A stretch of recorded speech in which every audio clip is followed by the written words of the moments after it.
Hello, listeners. Welcome to another episode of Reckless a Talk, our TTRPG interview show where we sit down with some of our favorite writers, players, GMs, and streamers to get to know a little bit more about what makes them who they are.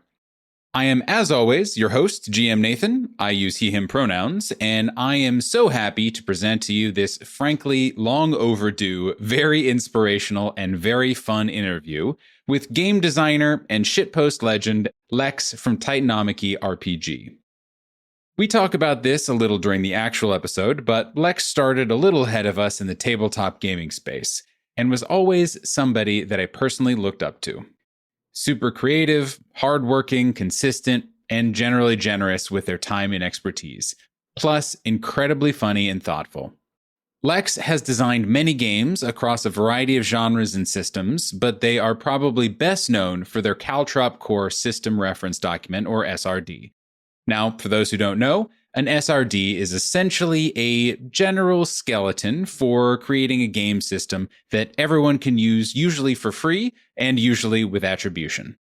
Caltrop Core focuses in on using the black sheep of the dice set, the D4, and gives you several quick ways to generate stats, dice pools, and or a token-based TTRPG using a handful of the spiky little dice.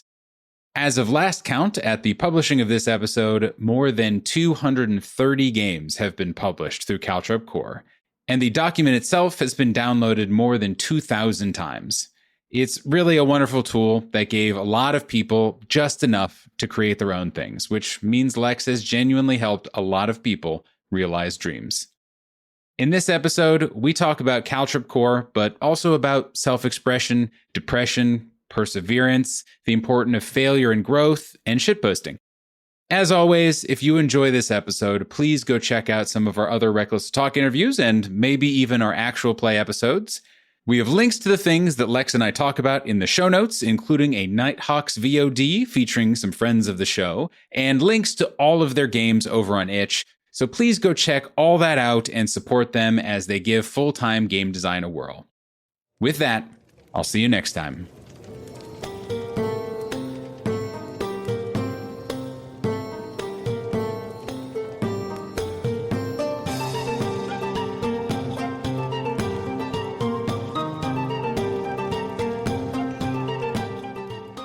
Hello, Lex. Hi, how's it going? It is going so well because I am so excited to be chatting with you here today. I'm excited too. I can't fully express how truly, genuinely excited I am to get down, get dirty, talk about all the good Lex things. I'm grateful that you wanted to talk to me and that it seems like something people want to hear. So I am always happy to know that people enjoy hearing me on podcasts and stuff and inviting me onto podcasts and continuing to invite me on podcasts as well, which is a different thing and is also I'm also very grateful for. I mainlined so many Lex podcasts the last week or so, and they have all been a delight. So I personally can continue to say, yes, I do enjoy hearing you blab on podcasts and other such formats. Well, Lex, so for those people who have not listened to as many Lex-centric podcasts as I have in the last week, and I'm not, generally as familiar with your work as I am or you are, could you please tell everyone who you are, your pronouns, all that good stuff? Sure thing, yeah. My name is Lex. I'm also known as TitanomachyRPG online. I use they, them pronouns. And I am a trans game designer who grew up in Florida and is, as of recently, no longer in Florida for safety reasons. But I'm really happy to be here and things are looking up. And hey, you know what? I think things are looking up is like such a high watermark post 2020, or maybe post 2016 that hell yeah, very exciting. Yeah, just people being like, yep, well, at least it wasn't 2020, 2021, or 2016, or you know what? We've got some low bars that we can just step over. Yeah, and sometimes you need that. That's a little win. Yeah, exactly. Get the ball rolling.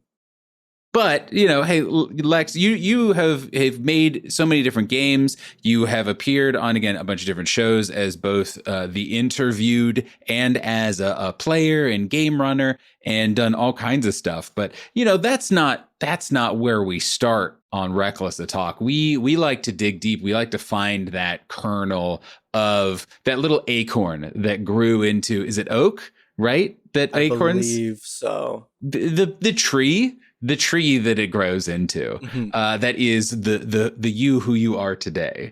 Well, it obviously grows into an acorn tree. Well, my God, how did I miss that? I don't know. Man, that just is like my city roots showing, I guess. Yeah. No further tree pun intended. But yeah, can you just kind of start with how you got introduced to tabletop role playing games, just kind of as a concept, and or kind of like nerdery, I guess, in general, wherever your preferred origin story starts. Yeah. So I started as like video games as a child, and I also used to draw and read a lot. So I read a lot of fantasy and sci-fi as a kid, and I played a lot of Game Boy Advance and GameCube growing up. I was like a Nintendo kid, but not Mario or Link, Legend of Zelda and stuff. I could never like quite get into them. But all the other stuff, I just loved all sorts of that like 32-bit era of pixel art right before everything goes full 3D. I guess the GameCube also had full 3D, and that was also big console for me. Oh yeah, I mean, it's always fun looking back, and that generation of game console has come up a lot in this show. Yeah. And everyone has very strong opinions about where things were, and GameCube is I would say maybe the most frequent answer. I mean, yeah, GameCube is great. On the Game Boy Advance, one of the scariest games probably to this day, the most fear I've felt playing a video game was probably Metroid Fusion on Game Boy Advance, where the copy of you is hunting you down. There's different sections where that happens, and you don't know when they're going to happen when you're a kid. And the thing will like legitimately kill you if you cannot get away. So it's just like the real fear of this thing that looks like Samus hunting you down. And one time I got away, and they were turning around, and my hands were so shaky, I accidentally set a power bomb, and it exploded, and then the thing came and killed me. And I was like, that's not my progress for a while, because I was like, this is so stressful to try.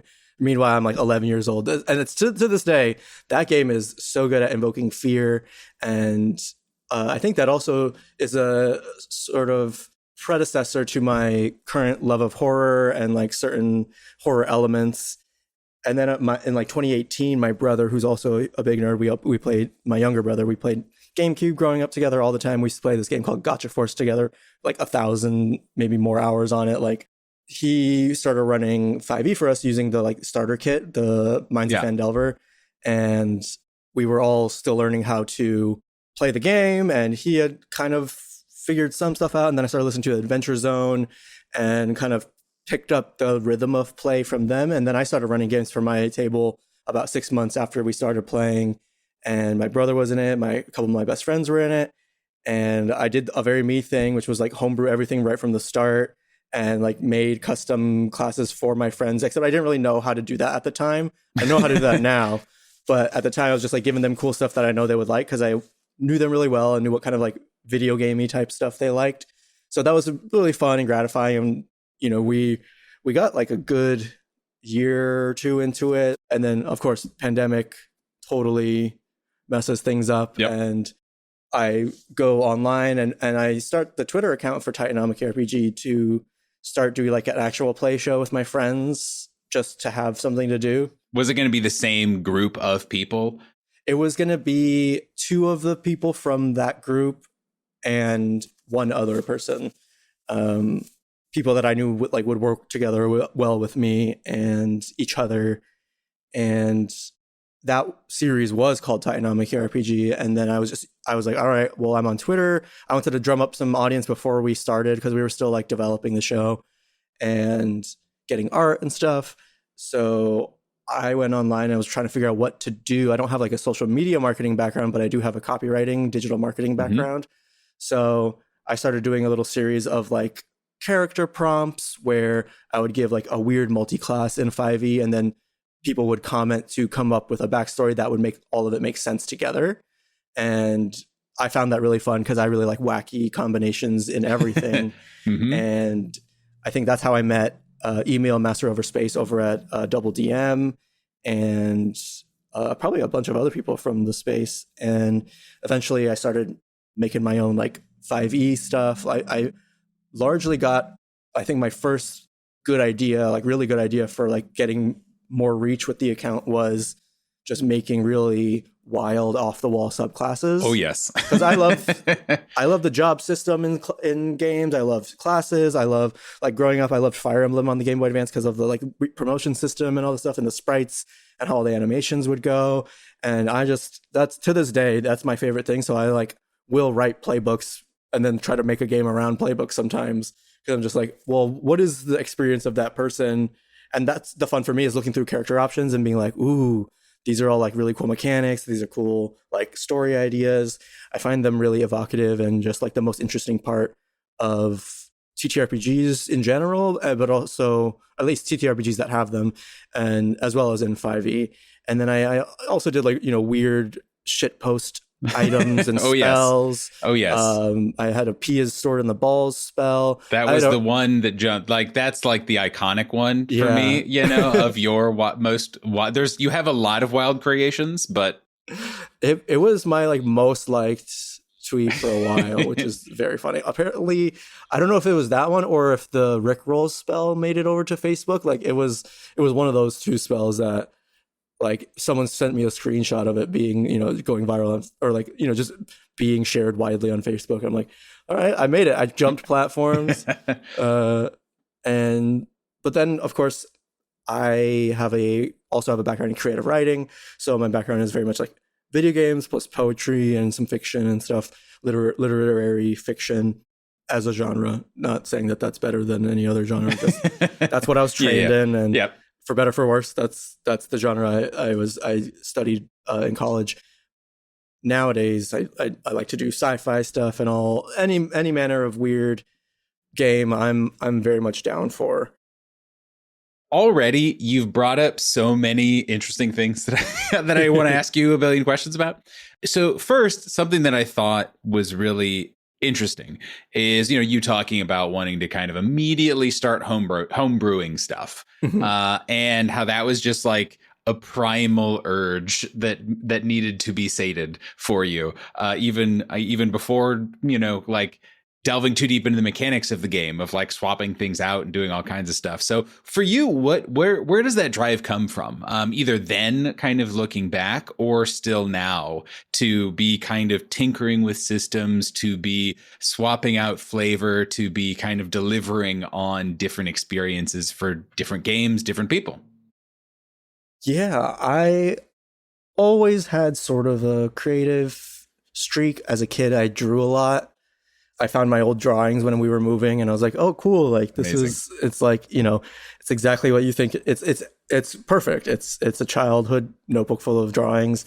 And I would also read a lot. So I guess creativity was a big part. I played guitar growing up, and I played a lot of guitar for church before I left Christianity. But I used to play electric guitar for a mega church, I think I had over 1,000 service hours just in high school. Yeah. And then I would play for the youth group every Wednesday night. And then like once a month or so, I would play on the weekends with the adult band.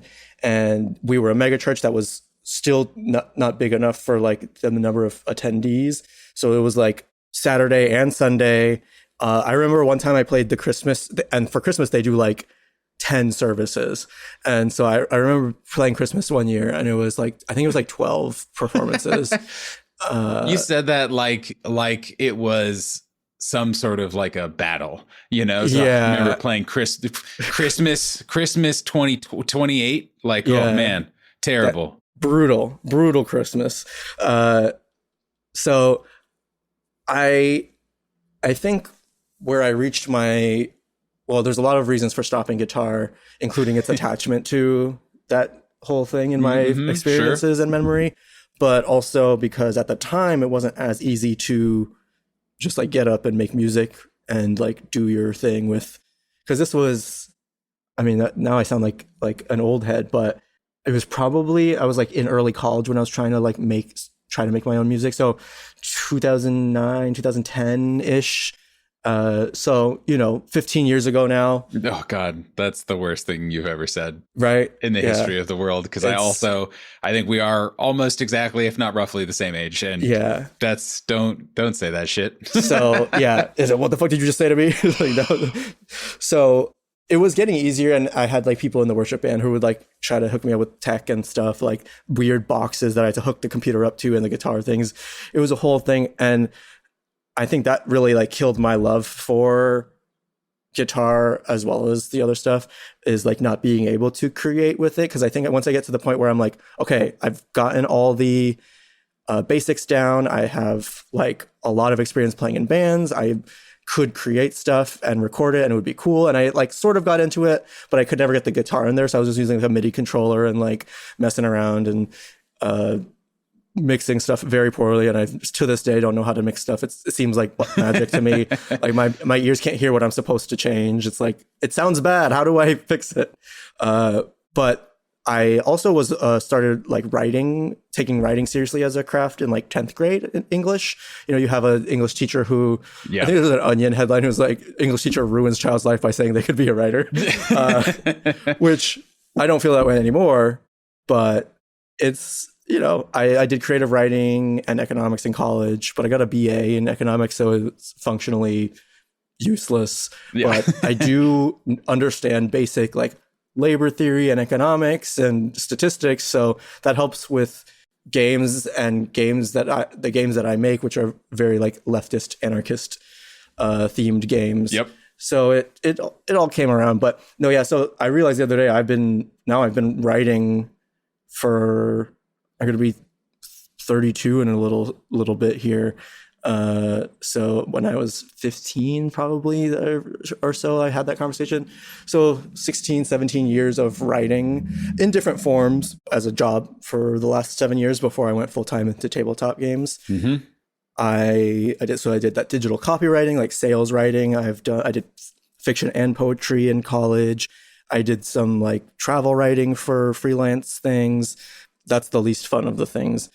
But writing games has been a great way for like the analytical part of my mind and the creative part of my mind to come together and like reinforce each other with interesting mechanics and having like math represent some sort of emotional truth. Yeah. Yeah. So I've done all sorts of writing. I've been published with poetry and a little bit in fiction. And that was sort of my game plan in life before I graduated college, and I was going to go to grad school and then decided at the last minute not to go. And then I didn't have a job. So I was just like doing nothing for a good part of, 2009. I got a job at Tivana in the mall, which is a company that doesn't even exist anymore. But I remember Tivana, damn it. I think they exist as a brand. Yeah, it could be. Maybe it's like an online something or like other. Starbucks bought them and now they just have like Tivana brand stuff. Oh yeah. I think something like that. Anyway, I worked there, and then I got a gig at a like alternative health online marketing place. And then I jumped from there after 9 months to financial side of things. So now I have like all this, I guess I was going to say useless. It is useful financial knowledge, but it is like dark. When I talk about it to H, my partner, I call it blood magic, because it feels, it's like, this shouldn't work. And I'm really selling a part of my soul to do this. But that is sort of the only way the only way I've been able to make this plunge to full time. It's not self-sustaining whatsoever. And it wasn't ever on my plans really, but I got to a point with my job where it was like getting to a point where in order to improve the sales and stuff, because I was doing sales writing, I would have to put in so much more. I was putting in so much work already. So it felt like more work on top of that was just, I was like, if I'm going to work that hard, I'm going to work for myself. And so exactly when we made the move, I also left my job because I was like, all right, we'll do all the big decisions at one time. So it sounds a little bit like that kind of creative energy and that kind of futzing with mechanics and like the I don't know, solidness of mechanics, is what kind of like immediately grabbed you and was like, oh, this is what I want to be paying attention to. But to do that for a home group is very different than doing it, even, you know, than doing anything publicly. Right. Whether it is game design or an actual play, as it was kind of originally right. proposed. Yeah. So for you, you're already listening to shows. You're already kind of aware that obviously these things existed. But what was the draw for you to start dipping a toe into like public visibility in your tabletop kind of like creative stuff? Again, even though it changed what you were actually doing, but you still, and, you know, came in with the intention of, hello, perceive me and the works that I wrought. It comes a lot. I think I've had that impulse for a long time. It was very well realized when I was doing poetry in college, because we would have open mic nights and stuff. And poetry feels, at least for me, and when you do classes, you have to show your work to other people. Yeah, sure. And I don't know, for me, it always felt like a natural step to, it didn't feel like it was like done cooking until I had shown it to someone in a lot of cases. Yeah. And it's like, I'm not necessarily looking for approval, although it's nice and I always appreciate sure. it. Mm-hmm. It was more like the impulse to share my art, and in whatever form it takes, has been there for a long time. I guess I even was like, I did performance a lot as a kid growing up, and I did guitar for church. I even was like in children's choir when I was really little. And then I also always end up dating theater kids, like people, former theater kids. Mm-hmm. I was not a theater kid, but I do have some performance hours under my belt. So it's just like the public expression of it has never scared me that much. I think it comes naturally to me in a lot of ways, or it's just the way I was raised, or I don't know, maybe it's an Asian cultural thing. I'm my mom's Korean, and there's a lot of like showing off your children type of culture, and that, you know, I think every culture has it, but there's all my Asians know, like there's a specific kind of way that shit goes down, and makes you pretty tough in a lot of ways to like, it's like, well, as like, you know, ruthless as Twitter can be, but you know, they're not Korean ajumas. They're not like, you know, your oba-chan. They're not these, you know, these old folks who will tear you. I don't know. Maybe it's also like just immigrant parents, I think. Because like, I know my friends who have immigrant parents are just like, yep, this is. Yep. I mean, they're tough on us. Same but different kind of experience. Tough on us, but for loving reasons. But they can really, you know, dig in. And so being comfortable with that level of scrutiny, I guess. I'm theorizing here, of course. Probably factored into that as well. It seems like something that I just like. It felt like I guess with poetry, and I would send my poetry to like almost perfect strangers, and that would be like, you know, people you meet, new friends at parties, or people you meet on a dating app. And I think I really felt like it was maybe not the only way, but by far the best way for people to understand me and like see inside what I'm like thinking about all the time. Yeah. First of all, I think I want to ask, is that kind of desire for self-expression, like, is that kind of the core of a lot of the stuff that you do? I mean, obviously there's like a degree of just like meme central, and like people like when I make spells called Baja Blast. Yeah. But yeah, I mean, I think that even there is like a degree of like personality and of kind of self, and like your suite of games, which is like, it's like I mean, not even including the monthly RPGs, I think is like a dozen plus or something like that. Something of variety, right? It was enough that I looked at your itch page this week and I scrolled for a while and was like, "Yep, a lot of games." Here's some comfort for you. I haven't gotten around to playtesting them all, so it's, the ones that are pay what you want, I probably haven't playtested it. Well, so that'll be my next question a bit, but so yeah, is that something that's kind of like, whether it's game design or kind of other artistic expression, that you, I don't know, kind of find yourself drawn to and find, kind of find reoccurring, maybe as much as anyone kind of doing that sort of work, but, is something that you care about and kind of prioritize. It's sort of like, it's yes, to answer your question, but also it's not even like how I normally think about it, I guess, at this point, because I went through that like very trudgy period of trying to keep writing every day and all that stuff. And I did my best. I did pretty good. I think over the years, I haven't stopped writing for longer than a few months, probably, maybe a year at the most.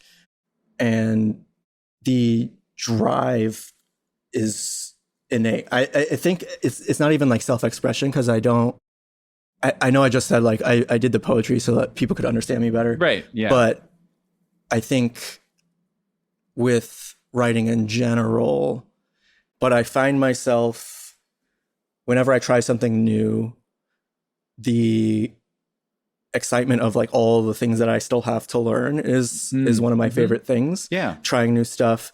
And with writing, I have not felt like I've ever like plateaued or had nothing left to learn or anything like that. It's like always offered another challenge, another way of navigating the world. Like, you can order words in a certain way and people will give you money sometimes. And then with poetry, you can make someone cry, or there's all these like magic spells that writing can do. And like also by the nature of, speaking as well. But like communication is, I think, really important. I think that makes total sense. Yeah. It's the sort of thing where I would do it even if I did it for a long time not getting paid. And now I'm doing it not getting paid very much at all. Or I'm paying myself out of my savings, and that's worth something. I would just do it. I would write even if there was no reason to. Like, it just sort of, I remember going to a talk in college. There was a professor from, I think, UC Riverside or something, who came to give us a talk on like creative writing and stuff. And he does this very intense thing, which I'm not really sure about the ethics of, but basically like kind of drills into the students asking like, why do you write? And then, they would give an answer, and it's always like, it's like not good enough. You have to like get to the core of it, Yeah. And I think the answer, he was like, the closest someone's gotten to like getting it, like understanding what I'm trying to get at, was someone who answered, I write because I like it, or I write because I want to. Yeah. And that is sort of how I feel about it as well. It's like my default mode is I'm going to hole up into my little desk in the corner and tinker, even while there's like people over and, they're watching stuff. I'm still participating, but I'm tinkering, I'm writing, I'm doing stuff, or maybe I'm just playing a fighting game. But largely, if I've gotten myself to stop writing, I will be playing a fighting game. But usually I default to writing. I'm like, all right, this is just something I sit down to do now after 17 years of like continuously doing it. Now it doesn't feel like a struggle to write all the time or write every day. Yeah. And now I don't feel the pressure to write every day. That kind of connects to like a big epiphany I had a couple years ago for mental health stuff and writing. So I in my priorities, and I don't think I had expressed it to myself literally until a while after I had kind of destroyed my inner thoughts with this pattern of behavior and thinking. But I wanted to be a great writer first, and then happy second. And then I think one day it was, I think I'd done a round of therapy. Maybe it was my second round. I go in little spurts. It's like when I need it, I know I need it, and I go ask for help. And I remember thinking, well, what if I just flip those two? Yeah. Like, it's not, number two is not important. And what if I just decided I wanted to be happy first and then a great writer second? And it really, that moment I remember, because it really changed my approach to everything and changed my approach to writing. It changed my approach to life. And it doesn't mean that, I've certainly become a better writer since then. It's been a couple of years since that epiphany. And it feels like I get to be a writer rather than being a sort of like captive to this beast, which a lot of people feel that way. I did feel that way for a long time about writing, especially if you write fiction. I did novel course in college, and that is a lot. If anyone has written a novel, even if it's not published and it's not, even if it's your fourth draft, like I've rewritten the thing 3 times and it's still not good, like that is a Herculean thing, and you should be proud of yourself. That is hard work. But I didn't want to live like that. I didn't want to be. Yeah. I mean, I did want to live like that for a while, and then I realized, well, I'm miserable. Well, yeah. maybe. You realize maybe I maybe deep down I don't want to live like this. Maybe I should want something else. Yes, which is right. also the name of my dating life. Back before I was with my wonderful partner H. Now we've been together for 3 years in July, I think. But back in the day. Yeah. That really resonates with me too. I am also kind of in my process of trying to flip the priorities, and kind of whatever that looks like. So for you, what does make you happy in this process? Like what part about the creation of things, and specifically of game design, like what is the thing for you? Like what's the high that you chase where it's like, I will know that this is a successful effort if blank, if this happens for me, even if no one downloads it, even if it's not a smash success, even if I make no money. I mean, obviously, again, that's number 2. Those are all nice things that you do still want. But in terms of that point 1, am I happy with the process? What's the measure of success, I guess, for you? I do a lot of it by feel. A lot of it comes down to how the game feels, primarily when you're writing it, and then not primarily, first when you're writing it, and then second when you are playtesting it. The feel of it is very important. I've always had a fascination with intuition and how humans can like do amazing complex things with just muscle memory and instinct, and I always wanted to develop that. So it's something I value, and I wanted to do that over the years. And I think with art, and when you do, especially if you do like go to school for art, you get all these critiques from people, even if you're not a writer, any type of art that you do, and you're doing workshop, you're doing studio class, and you have critique. And through that process, at least for me, I felt like you have to learn who to listen to and who not to listen to. Yep. And when, because sometimes it's a good idea in general, but it's not what you were going for. And so it would actually it would make it a stronger art piece in general, but it would weaken the thing that your intent. It would weaken your intent. And so knowing who generally understands what you're going for, and, if someone's like, I don't even like this thing, but here's what I think you should do. It's like, well, maybe they're right, but I mean, probably not. Like, yeah, you really want to discern what kind of feedback that you take, and the ones that like sting more and you don't want to take it, those are probably the ones that you do need to keep. But then also there's ones where it stings because of how stupid the person is, and you're like, I can't even. It's like you weren't even paying attention to the things that I was saying and doing. Yeah, it's like, oh, what if we did a completely different thing? It's like, that's not what we're talking about. Yeah, please participate in this conversation. Anyway, so I think when I'm designing, I'm looking for, there's a certain feeling like when you play a good tabletop game and you play, even when it's not like perfect, or, it's got some rough edges or there's some stuff missing, you play it and you like, is there something here? And usually, like yes or no.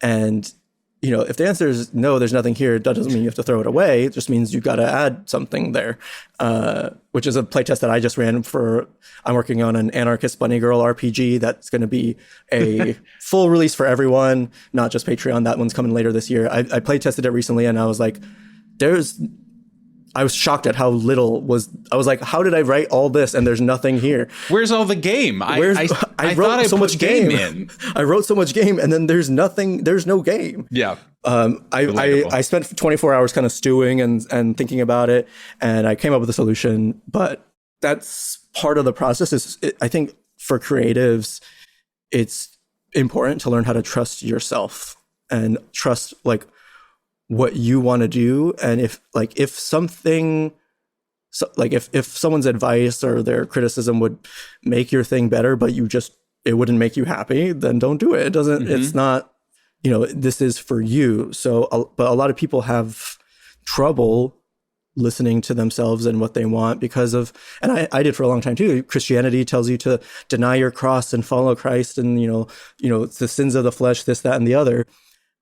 But I think learning how to listen to my own thoughts and being able to understand which ones are like constructive thoughts and which ones are destructive thoughts and which ones are like, you kind of give yourself a pep talk, and be like, hey, no, it's okay. And you just have to tell yourself it's fine. It's not that serious or whatever it is. You have to learn to love yourself. If you don't love yourself, you're probably going to be like, well, all my ideas are stupid. So whatever this person says is probably better than what I have. So I'm going to do what they want. And, maybe it works. Who knows? But it's not going to be the thing you want it to make. And as someone who has always made weird stuff, especially like my novel in college was incomprehensible. All 3 versions of it to this day, incomprehensible. But I knew what I wanted to do with it. And, people would be like, oh, you should do this thing. And I'm like, that's the opposite of what I'm trying to do. So no, I know what you're going for. I see the technique, not what I'm going for, but thank you. Anyway, you have to know what you want. And if you try to make what everyone else is making, it's just going to fall into the sea of noise of all the other, Kickstarters, whatever, itch.io, store pages and all that. You have to really be you, because if they can get what you're doing somewhere else, there's probably going to be someone else out there who's better at that than you. Like, you can just assume, like, I've only been doing, like, it'll be about 3 years now since I posted my first game on itch. I'm still quite new, and there's people out there with decades of experience on me, and they know game mechanics. They've seen every permutation of the D6 roll, and they've forgotten more about the World of Darkness than I will ever know. And I love World of Darkness, so but the advantage you can't have the advantage in experience a lot of the times, or even skill, unless you're a once in a kind generation genius or something. But you gotta, in order for your voice to stand out in like the cacophony that is social media, it has to be unique, and it has to be, the only way to do that is to, like, I don't want to say double down on all your qualities, but sort of be lean the into most it, like authentic you possible. Just really be just loud about it, because I've written some really weird stuff and people have been into it. Yeah, definitely. I think that totally makes sense. And I think that also is very evident in the stuff that you do and write.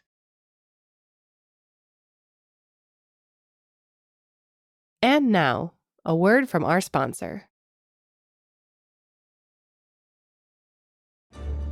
This episode is brought to you by A Foul Light Shines, a new free serial novel based on a D&D campaign. The Empire of Fire and Water has known 20 golden years of peace since the end of Agenion's War, a peace which is now in peril. When a ragtag group of friends intervene in a grotesque monster attack, they're too late to save a wounded man who leaves them with an encrypted journal and the words, "Trust no one, Tyir." Can the gang find Tyir, escape the claws of more strange monsters, and uncover the lurking threat to the Empire before it's too late? This story features themes of found family and strength in diversity, and is available for free on Campfire and Royal Road. A Foul Light Shines. Come for the fantasy. Stay for the cheese-obsessed goblin gunslinger.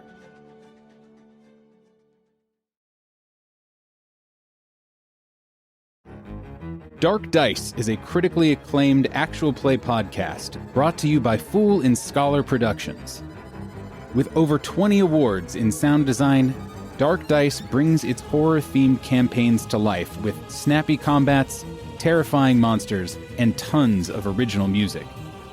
Each episode is only 45 minutes long and features an all-star cast of seasoned role players and first-time players alike, including folks you might recognize, like Jeff Goldblum, Lily Pichu, and Jasper William Cartwright.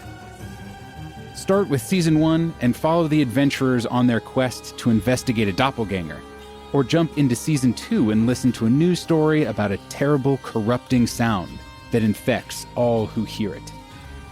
Dark Dice is available for free however you listen to podcasts or at darkdice.com. So ask yourself, do you seek him? So Lex, I want to talk first a little bit about one of your many kind of games and systems that you have, but of Caltrop Core. Can you just kind of just first give the base rundown of what it is? Yeah, absolutely. So Caltrop Core is what I'm best known for in the community. It is a really simple rules light D4 system for making your own TTRPG in minutes. I think the record, literally, someone said, it might have been Soul from Soul's Rules. It was like 15 minutes, like before I believe it. Even got out of bed. And it started as a joke between me, Maps and Quests, and Eli from Mayday Roleplay, just talking about doing a D4 pool system, like kind of like World of Darkness, but with these pointy buggers that we've all got in our sets. Yep. And I think Mappy said like, oh, we could call it Caltrop system. And I kept it for a little bit. And then before it was too late, I changed it to Caltrop Core. And so we had that joke. And after that, I was like thinking about, oh, maybe I could use that and try to design a game, see if it does anything. So I wrote down the 1, 2, 3, 4 table. It's like essentially the same since then. Yeah, and it's just dice pool building and tokens basically, like are the two kind of settings. And it is like, here are the stats that you're like, here's the number of stats you can have. Here's basically how the numbers work, but like use this template and run. Yeah, you'll roll your pool of D4s. You take the highest result, reference the table. 1 is bad, 4 is good, and it kind of there's some interesting nuances between, but I posted it because I was like, oh yeah, this is kind of cool. It was like a 1 page. I think I posted an image of it, and people started using it immediately.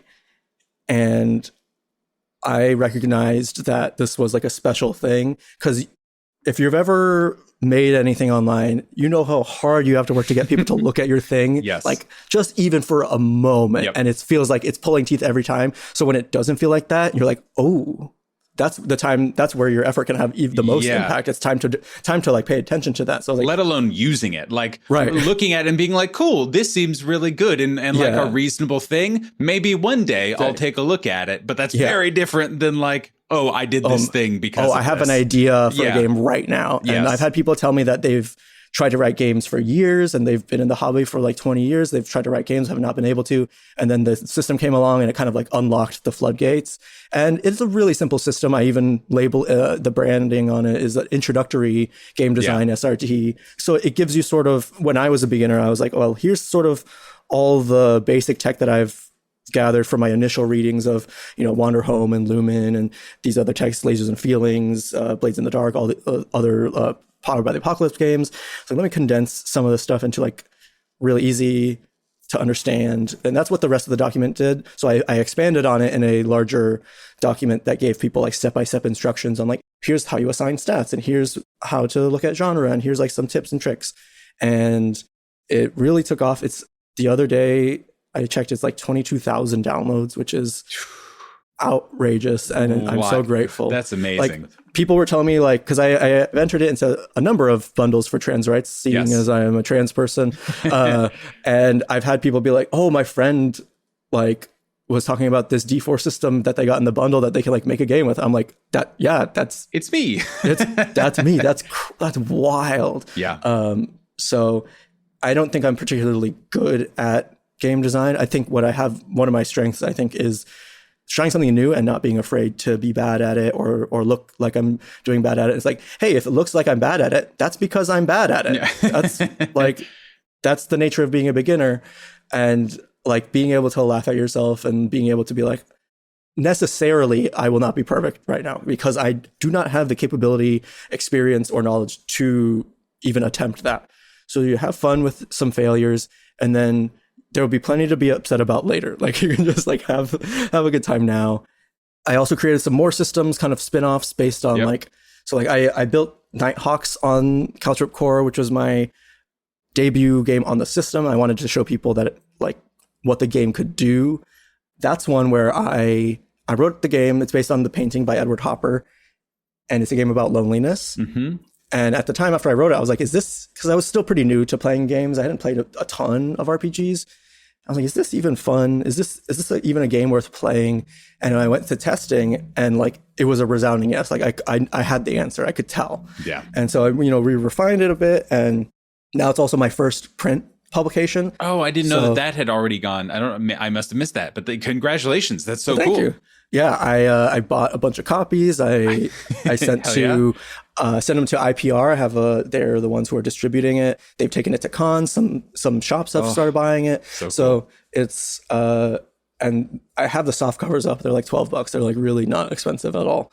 So if you know Indie Press Revolution, you can just go to there and probably search my game. There will be links to all of the above in the show notes, including a Twitch play by Prayers in the Static, featuring several friends of Reckless Talk, including Lex, playing through Nighthawks specifically. Oh, it's so good. It's that Gwen really, I mean, all the people in that session just really got it. And it was a beautiful, heartbreaking, bittersweet, wonderful session. Oh, absolutely. That session is why there's now a section on bleed in the print version of the book, because it can get like that. But I was really proud of it, still am to this day. That one has a lot of expressive mechanics. And then I started designing other things on the system. I wanted to know if Caltrop Core could support tactical combat or this, that, or the other. So I wrote a couple games and then realized I was doing kind of the same thing for all of them, which was you would roll 3d4 for all of them, and you would assign each result to a different part of the gameplay, a different like table or something. Yeah, cool. Mm-hmm. And I got the idea because Spencer Campbell from Gila RPGs was like going over Caltrop Core on stream one time, and I showed up, was like, that's awesome. I get to see him like kind of take a look at it. And he pointed out stuff that I hadn't noticed and all these things. But then he was also like, I wonder if there's a way to use the other numbers on the face of the D4. Because especially on the Caltrop, there's the other numbers on the face. Mm-hmm. So he was like, I'm wondering how to like use this extra information we have. And then that sort of unlocked a thing in my head. It was like, oh, like there's so much information that we can continue to use beyond the highest roll. So it deviated enough from the original Caltrop Core that I published a separate one called Caltrop Core EX. And then I did a D8 system called Emerge 8, where you kind of create the abilities in the session with the GM by combining your stats. It's a whole thing. And I'm currently working on a D12 system called Dodeca, which I've built a couple of my Patreon games on. Mm-hmm. And it is weird and not, I'm like, I really did not think I would be making a lot more systems after Caltrop Core, because I was just like, I mean, I did it, right? Like I made a system. There it is. It's got 200 system. Over 200 games on it. So, but I know I find myself loving tinkering with dice and how using the like probabilities, you can communicate really interesting things in art. So do you, for Caltrop Core specifically, I was, again, just even actually earlier today, was just like, again, scrolling through the page where you have been collecting kind of like the ones that you have noticed or have gotten sent to you of people who have designed games on Caltrop Core. And it's huge. I tried to even have like a guesstimate of what it was so I could come in sounding educated, but it was like very immediately, it's like, I can't count this high, but it's tons. And the list was updated, I think it says on itch as of this recording, like 2 months ago or something. And like, I know people are still like messing around with it and still doing new stuff on it.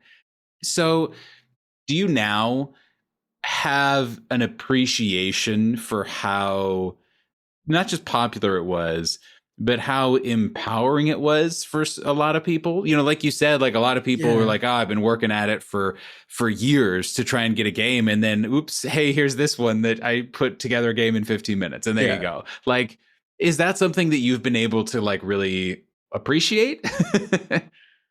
I mean, I kind of have to every day now, because it is really the thing that's the reason I was invited to that panel and met those people that make me feel like, okay, I'm in the door in the industry. I couldn't have made this step trying full time without Caltrop Core being a very large part of how I built my following. And because when you make, you know this, when you start doing a certain type of content and you want to start doing a new type of content, the new type of content doesn't perform as well because your audience isn't used to it. Yep. And so it feels bad that it's less, but you can get through that a lot of the time and push through. So going from like funny subclasses for 5e, for D&D, which everyone and their mom plays, and going to extremely indie stuff where I've gone beyond the nerdiness of designing, of like designing like a setting or designing a game. Like I'm designing systems for people to make their own games. Like it goes even further. I'm down in the like synthwave grid pattern of the hobby. Zooming around. I'm really grateful for it's like I'm so glad that people have been able to make games and that they see Caltrop Core and by extension me as part of that process and part of that success for them, which is, I mean, like I can't really ask for more impact in the TTRPG space. All I'm asking for now is like a few bucks a month so I can keep making weird stuff. Right. Now you're just looking for financial impact in the like, TTRPG space. Yeah. I mean, it's immensely satisfying to be like, here are the means of production. They're not so hard to operate, and people taking it and doing it. I always have this idea for like a shitpost t-shirt of like, I made my own game on Caltrop Core and I used the money to buy this shitty t-shirt, something like that. Because it's like, you can make a couple bucks if people have made some money. People have found my system just through other people's games that happen to be Caltrop Core games, like Bloodless. Recently, someone commented on my page, was like, a lot of people love Bloodless. This is this like solo vampire RPG, one of those, very cool.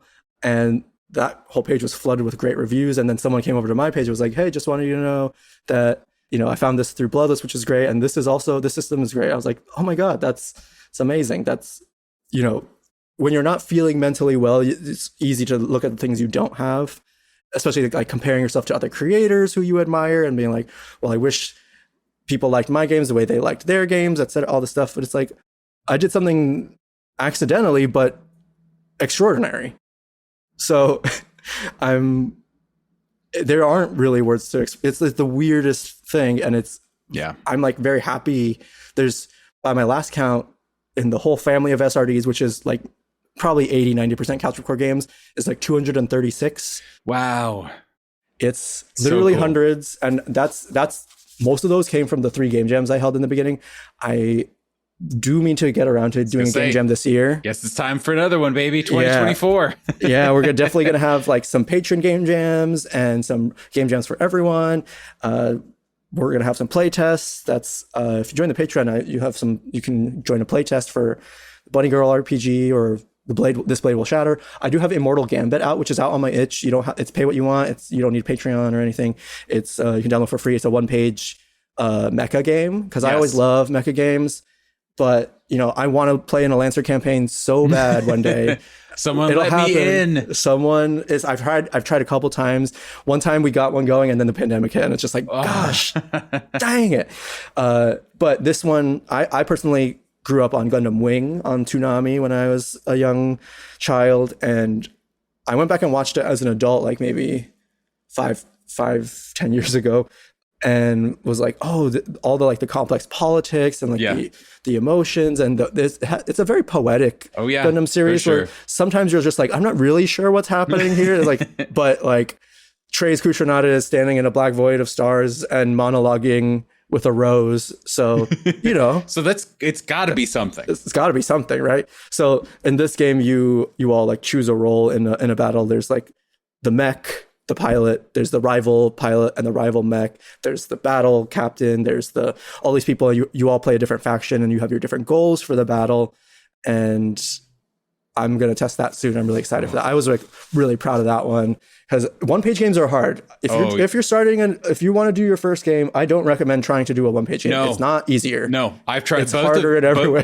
Both of I have 2 games that I'm like sort of noodling on, and I think both of them started as like, it's going to be an easy 1-page lasers and feelings hack, or kind of deal, no problem. And here I am like 15 pages later or some bullshit. Difficult. Yeah. Like, I think a short game, like if you're really going for just like a brief thing, 6 pages is like a good, like 6 to 10 pages is like a good small one. If you're at 15, you've got a larger game on your hands. Yep. Oh yes, for sure. But 1-page games are pretty difficult to design. So they seem really easy and elegant, but that just gives you that just tells you how genius Lasers and Feelings is. Like, That is hard. I think something that goes underrated when talking about layers and feelings, the formatting and small text size. Yeah. Because boy, they really you can print that bad boy out and you have all the rules. Yeah, and it is size 9 to 8 font and is like as crammed as they can get. And I say this with appreciation, but even that as like a platonic ideal of a one-page adventure is still like they had to work. It seems like they had to work real hard to make this into one page.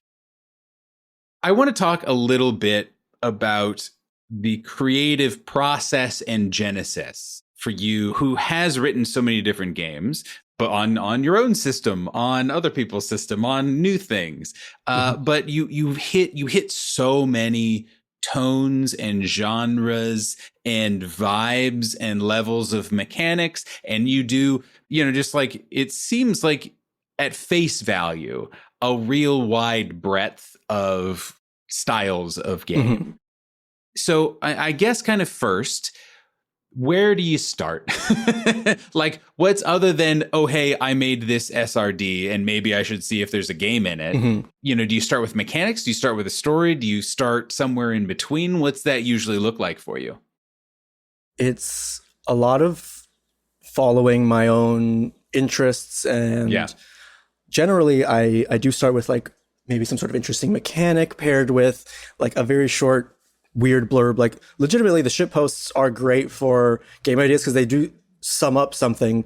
The Kafka's Cheeseburger was a shitpost. It was absolutely, that was a tweet I made and then I turned it into a real game because it's just like, if you can encapsulate the idea in that sort of small tweet length format, you probably have a succinct enough like idea to start working on something, because that's the hardest part, is getting that first. For sure. What am I even making? I want to make something. What is that feeling? Where does it go? How do I nurture it? How do I find things?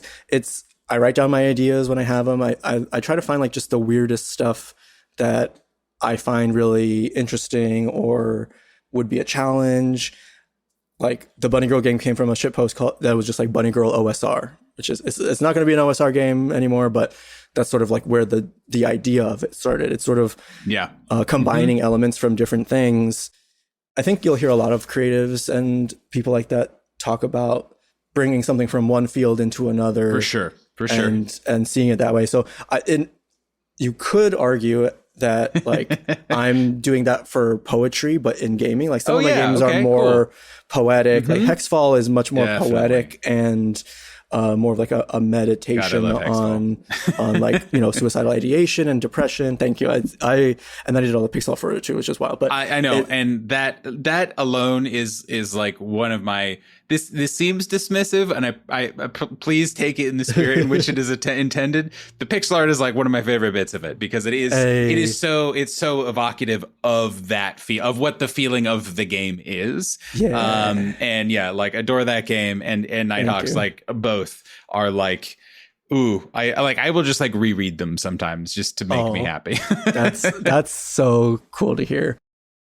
I think also when I have something that I want to explore, like writers and artists will relate to this. When there's something you want to explore, sometimes you just like start making a thing in order to understand it, or in order to solidify the message in your head, or like to ask yourself questions. So like I have a game that I still need to test, but the ashcan is up on my itch page for free, called No Good Deed Bleed 10,000 Hit Points. And it's sort of this anarchist sandbox thing with really weird experimental mechanics that they might not work at the table. They might clog up play. They might make it like just really unfun. I don't know until I get there, but I started that idea with just sort of backrooms inspired type of deal, but really thinking about like, what does a world based on the values that I have actually look like? What are the steps that it would take to get there? There's factions and groups. There's the institution, there's the outside, there's all these sort of it's very heavy on allegory. And that game came from me wanting to just express some ideas that I was having about what I was reading, and also to give people a place to explore that and imagine a better world. So whenever, the most common response I get when I'm talking about a better world, a world without police, a world without these oppressive power structures. People say, I can't imagine a world without police. I can't imagine a world without this. It's like, okay, that might be true, but your failure of imagination is not a reason for the world to continue the way that it is. And so I think play can offer us a means of getting into those hard questions, because you know what? I don't have an answer for how we keep vulnerable people safe. We don't do it now, but I don't have an answer for the future world either. So there's a lot of things where I'm thinking in my daily life, okay, well, that's a situation that a police officer took care of. What would that look like in a world without that power structure? And it's not an easy answer. Sometimes I've really sometimes I don't come up with an answer. It's not easy. But I think the act of play, the act of role play and engaging with certain types of games, this one's much more open-ended and sandboxy and weird. Maybe we can imagine worlds that are not ruled by capitalism and by fascism and all that good stuff that rules our everyday life. Mm-hmm. Could we start playing? It's only hard to imagine until someone shows you what it looks like. One of the things that helped me a lot was an essay from a Black anarchist reader PDF that I got online. And the first essay was, I forget who it was, but this woman from like the 1800s. And she was like, you know, sadly enough, a lot of the stuff she was saying was still true today, but we have made a lot of progress. She was saying, you know, like everyone wants to know, how is this going to work? How is this going to work? She's like, well, fine, I'll tell you. You know, so like once I saw like a couple ideas laid out, I was like, okay, you can start there. And you'll probably find that a lot. You'll find the ideas in my games a lot of, like, I don't like to have a like power structures unless they're meant to be dismantled in the game. Yeah.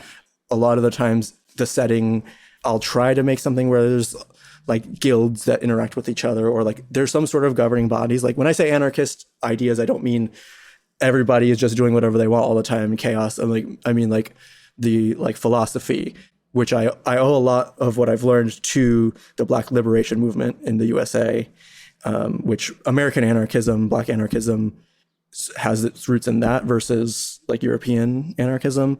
But yeah, it's more like, I think a world without oppressive power structures would be better. Yeah, right. Simple as that. You know, hot take.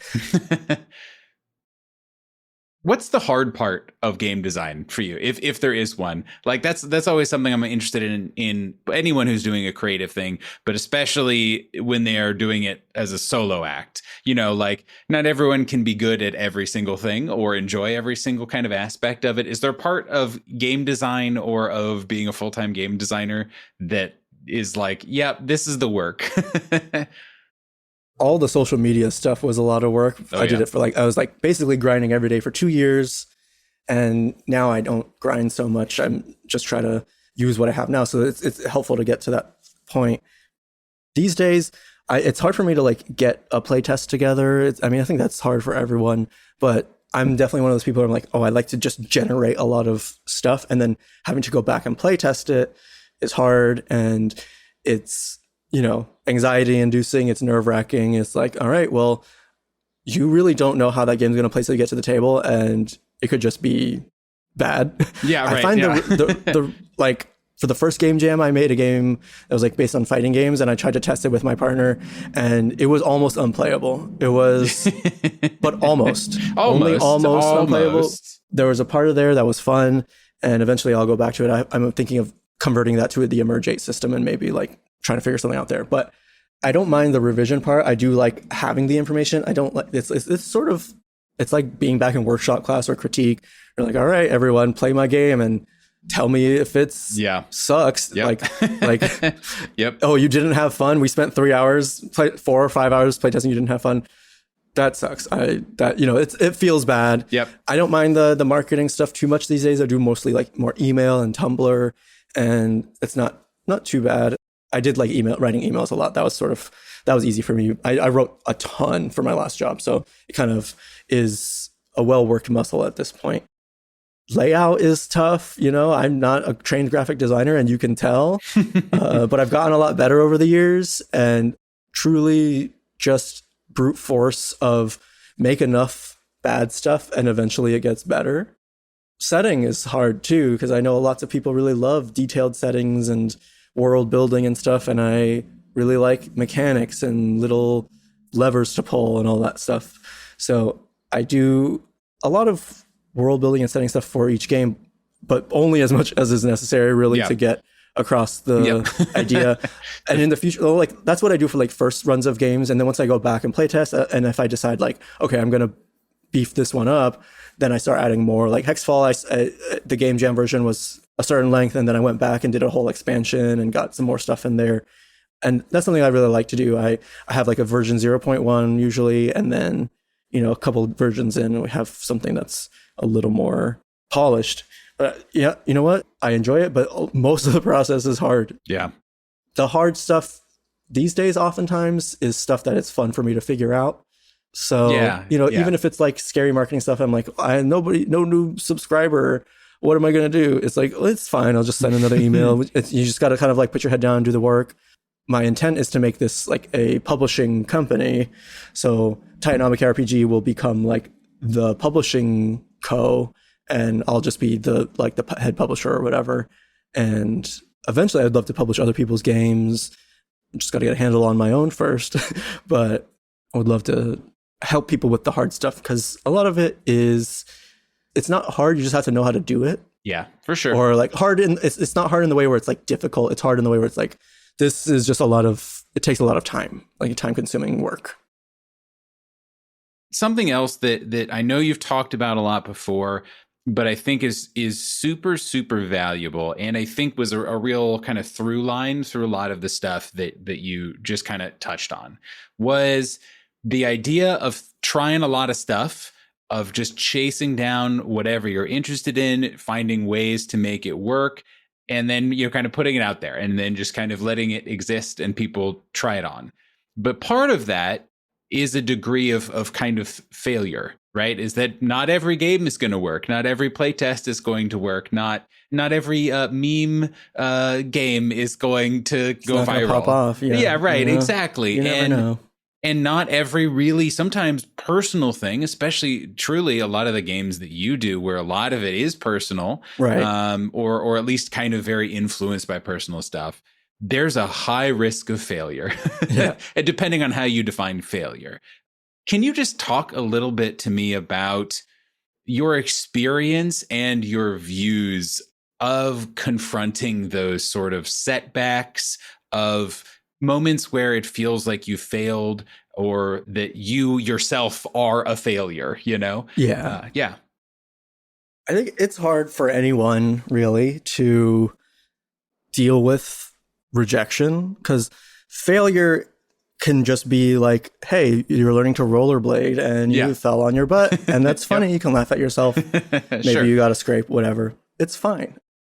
I think of failure in that sense where you're gonna do it wrong the first time. The first thing you make is gonna be bad. The first step you take as a baby is shaky and all this stuff.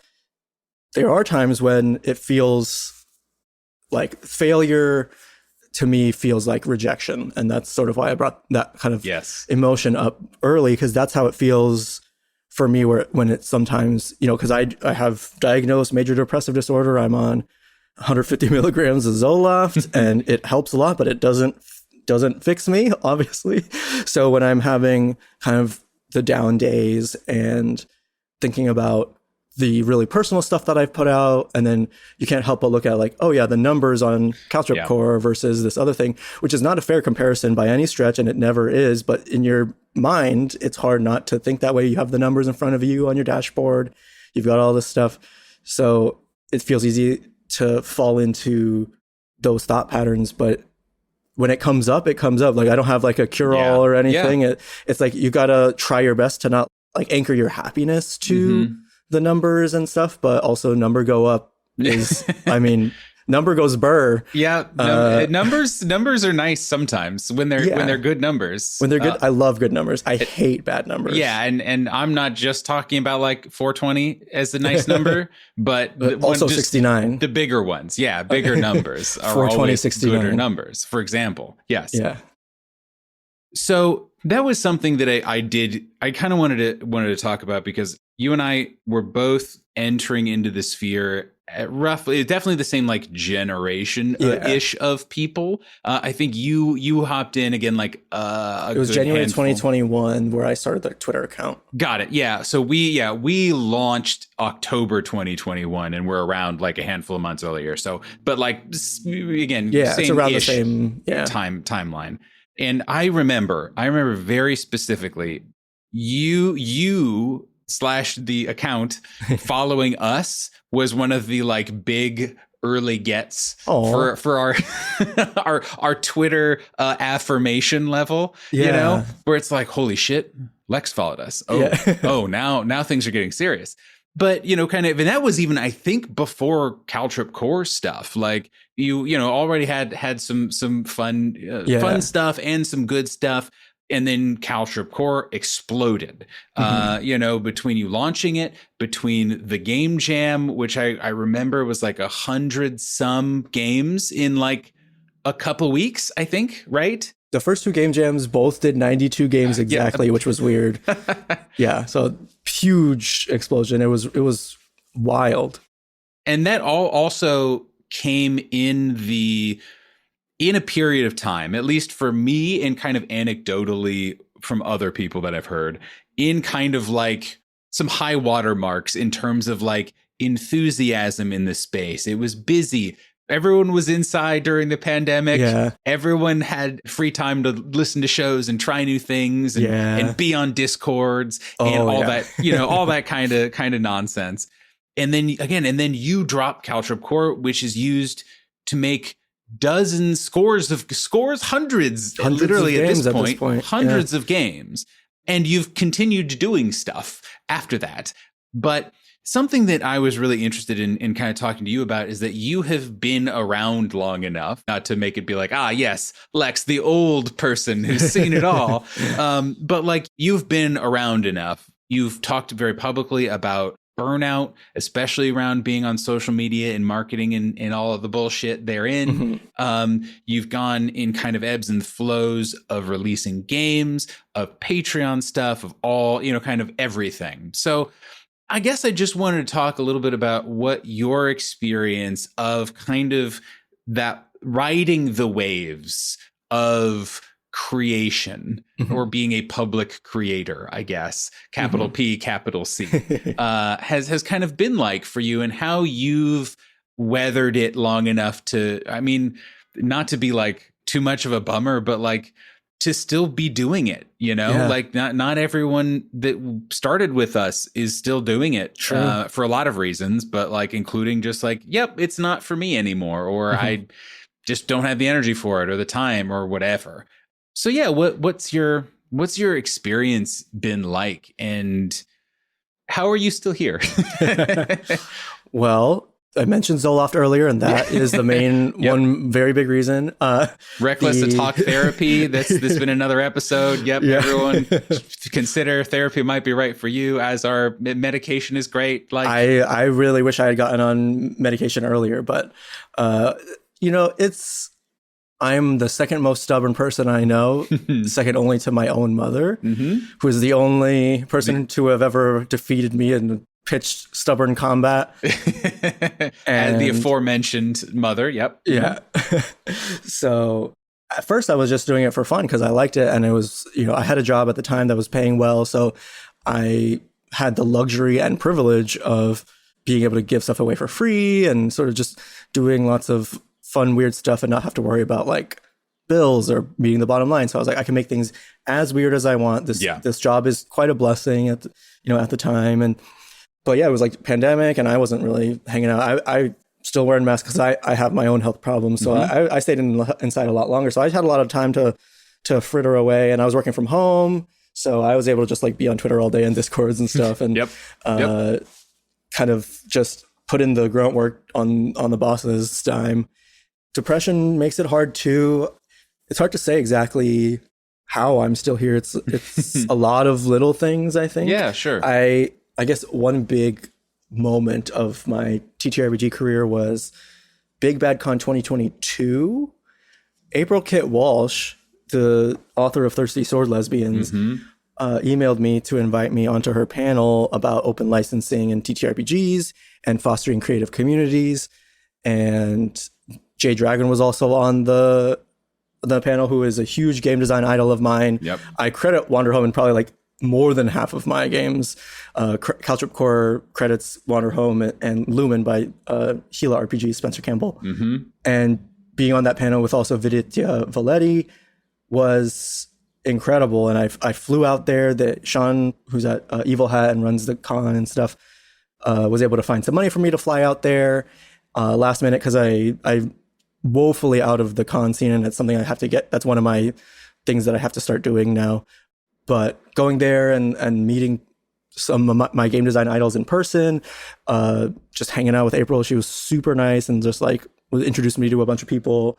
I got a picture with Matt Mercer, so that was great. And I also met Banana Chan there. I went to one of their panels, and then we exchanged contact info, and I was able to get some like TTRPG career like mentorship advice from them. Like, just how you pitch to a publisher, and you know, a lot of the kind of blind spots that I had, and it kind of took my confidence to another level of being like, okay, now I'm sort of established. Yeah. Like Jay and April know who I am. That is Banana knows who I am. That's for sure something. And then we did the panel again online with the online version of the con like 6 months later. And I sort of just lucked into that with Caltrop Core, and sometimes you make a really, really cool thing and it works. I've had a lot of projects over the years. You know, I've had writing projects where I had like a personal letter project back in the day. I did it like for 3.5 years. I would send a letter every month, and I was practicing my like digital marketing skills to get readers. So I would like pay nano influencers on Instagram for story shout outs to get email signups. And I got it to like about 1,000 readers. Bonkers. And I ended up talking about life and everything. And also it ended up going in, by the end, we were talking a lot about social justice and the tragedies around the world. I think I stopped writing it in June 2021 because I felt like I had said everything I could say with the project. But I met a lot of friends from around the world because of that project. That was way before I was on Twitter. Throughout the years, I've always had like little projects going, maybe not like constantly, but looking back, I've always had something bigger that I was working on, something that where I'm like, I could just endlessly tinker, basically. Yeah. Lex, we are, as always, at the part of the interview that I find the hardest, which is the end. And it is hard for a number of reasons.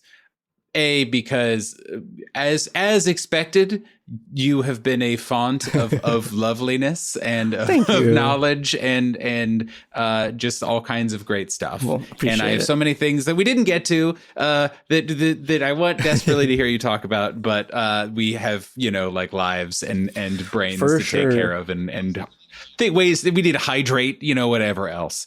Ask your favorite podcasts to have me on. Yes. And ask your favorite indie TTRPG podcast. Unfortunately, everyone who listens to this show, this is their favorite tabletop role-playing game show. Of course. Sorry, your second favorite. Yeah, exactly. Thank you. I appreciate that. Everybody message your second favorite. But the other hard part is that, no pun intended, is that we have also come to the Reckless Talk lightning round.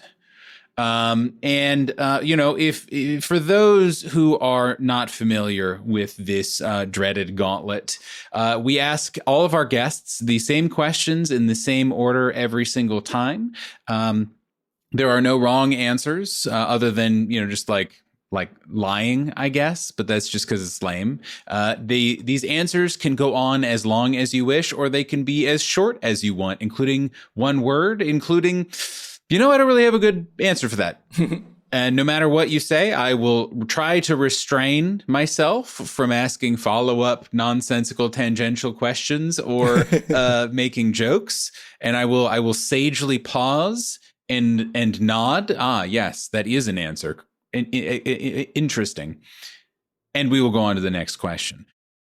Lex, are you as ready as you can be for the Reckless Talk lightning round? Believe I am as ready as one can ever be for the Reckless Talk lightning round. Perfect. best of luck. First question. Is your glass half full or half empty?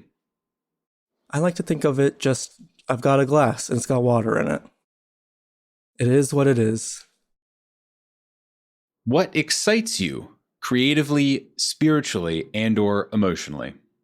I am always happiest when I'm learning something new, especially from people who are really good at it. We did a 3-week beginner course in Wing Chun Kung Fu, and this dude was just out. Cool. He'd been doing it for 20 years. It's just, those are opportunities that you just don't get every day. Like I was listening to Jay and April talk about game design. I was just just out fangirling over like everything that they said to me. So that's one of my happy places is learning something new. What does not excite you creatively, spiritually, and or emotionally? People who say that they're gonna do something and then just keep talking about it and never do it. Like, don't talk to me about this. I'm the person who's always doing stuff. I have a whole mortality thing. So it's just like, I'm ready to go. I'm trying to get where I'm going because one day I'm not going to be here anymore. What is your favorite sound? Favorite sound. You know what? They got to be like little kisses from my partner. What sound do you hate? Republicans. They make a lot of sounds. Behold, me not making any further jokes or comments on a response. What's your favorite word? I do enjoy... Oh, no, it doesn't say what words do you enjoy. It's what's your favorite. I do often these days like the word warmth. It has a really nice mouth sound, and it somewhat conveys that sort of like the at the end. It feels like cozy as well. I find myself thinking that word is really does a lot of work. What is your least favorite word?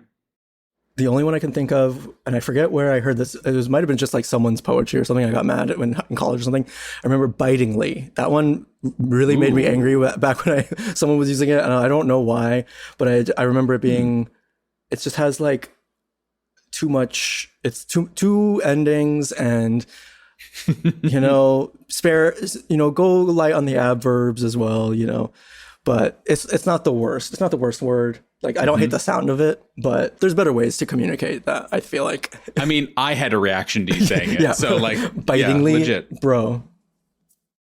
What tabletop role-playing game, D&D, etc., monster or antagonist have you never faced or run that you would love to? I have never faced a Tarrasque, and I feel like that's just like a bucket list item for a lot of people. Totally. I'm not like particularly interested in fighting it, but I do find it pretty, it's nice to be able to say that you've done it. It's like you say like, oh, I've gone skydiving. It's like, oh yeah, I've fought a Tarrasque. I do quite like the idea of fighting. I've run like a Lich before, but like I kind of made it my own. I would love to play in a party, like fighting one or some other like high level wizard spellcaster type thing. That's for D&D. I would love to, again, Lancer, they've got some really cool mechs in there, and I would like to pilot some cool ones, but also face like I think Horus is the one, like the really weird manufacturer. Of course, I'm really into like, they're like, we don't know where this tech comes from. I'm like, I want it. I want in. Yeah. That's what I'm here for. Those gotta be my answers. What is your favorite adventure of all time? And this can be a tabletop role-playing game adventure that you read, that you wrote, that you played in, that you consumed, that you watched someone else do. It can be 1999's The Mummy, whatever it means to you. I might be a little biased because I wrote the subclasses for the game, but Fat Magic, it's a 5e source book. Shane Ormond did a wonderful job. They ran a playtest for us. It was probably the better part of a year. And we got through almost the whole adventure. They got like the last act left. And the characters are all incredible. The names are so punny and funny. There's so much heart in it. There's lots of fun, like rise up and overthrow kind of ideas in there, which we love. And Shane just put so much heart into that game, and playing that every week for a while. My character was a 13-year-old root druid, because I wrote a root druid with like potatoes and ginger and stuff. Yep. And they were like a half orc Aasimar, like just a little goblin, not a real goblin, the little gremlin. But also I've had some like intense role-playing moments. And the art is really good. The subclasses are funny, and I wrote them, and so that means they're even better, I guess. I am an enthusiast. I will break my silence as impartial moderator of the lightning round to say I am also an enthusiastic Fat Magic supporter and adorer. It's very good, especially if like most people into TTRPGs, they play D&D at some point. That one, I think the books should be out now, or they're just starting to come out. And yeah, that one's got to be my favorite for sure. Shout out to Shane. What is your favorite tabletop role-playing game character of all time? Similarly, can be one of yours, can be an NPC, could be someone from a show that you watched, whatever it means to you.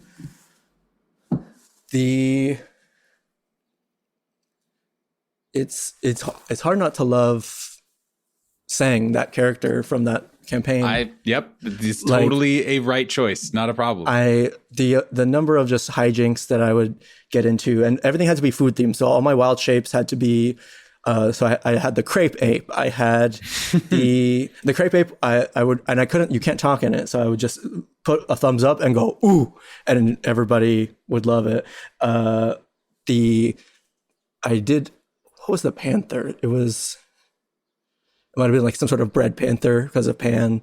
There was like some candy ones. There's all sorts of weird stuff that I turned into, and was also like a kind of exploration of also more leftist values in this setting, because there's like power structures there that you're interacting with.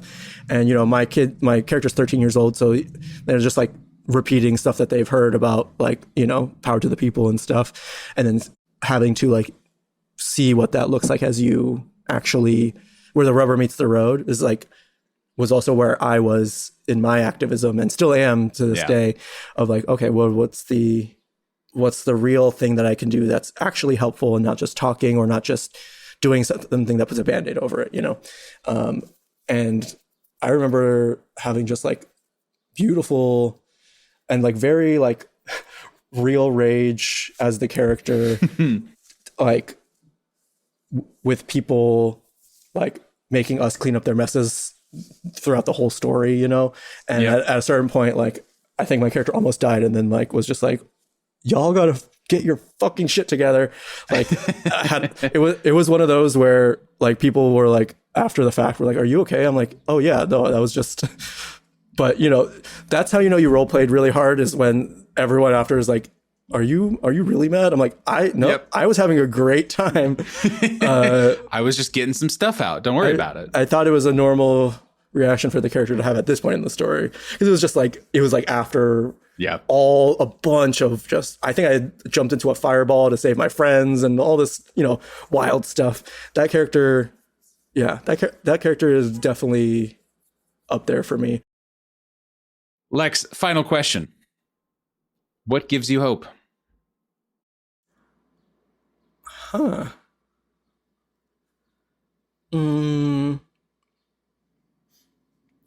think the fact that life is just generally inherently worth living is a hopeful thing, because I'm depressed, and I'm going to be depressed probably for the rest of my life. I'm not like holding out for anything, but it's from all the tough times that I've gone through and trying to will myself to live. I think like believing that life is worth living is what will get you to the next day. And that's sort of my version of hope, I think. Lex, congratulations. You have made it not only to the end of the Reckless Atalk lightning round, but Reckless Atalk itself. As a reward for your excellence, could you please remind everybody who you have been, where they can find you, and how they can support you. 1000%. Thanks for having me on, and thank you everybody for listening. I really appreciate it. Your time is irretrievable, so spending it here with us, it means a lot. And I've been Lex, TitanomachyRPG. All my stuff you can find at TitanRPG.com, TitanomachyRPG.com, the one redirects to the other, and as well as Caltropcore.com, which will give you kind of like a simplified version of the SRD. You just scroll through the page and it'll kind of, you could build the game just scrolling through this page.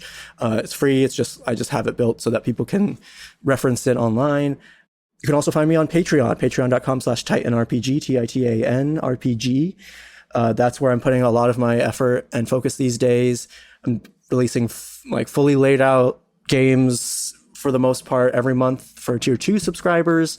We've got lots of weird stuff that is just real fun for me to make.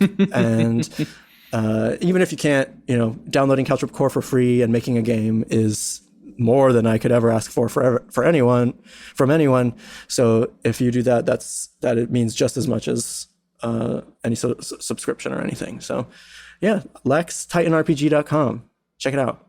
Links to all of the above in the show notes. Lex, thank you so much for being here. I appreciate you very much. Thank you, Nathan. This has been so much fun. Bye. Bye.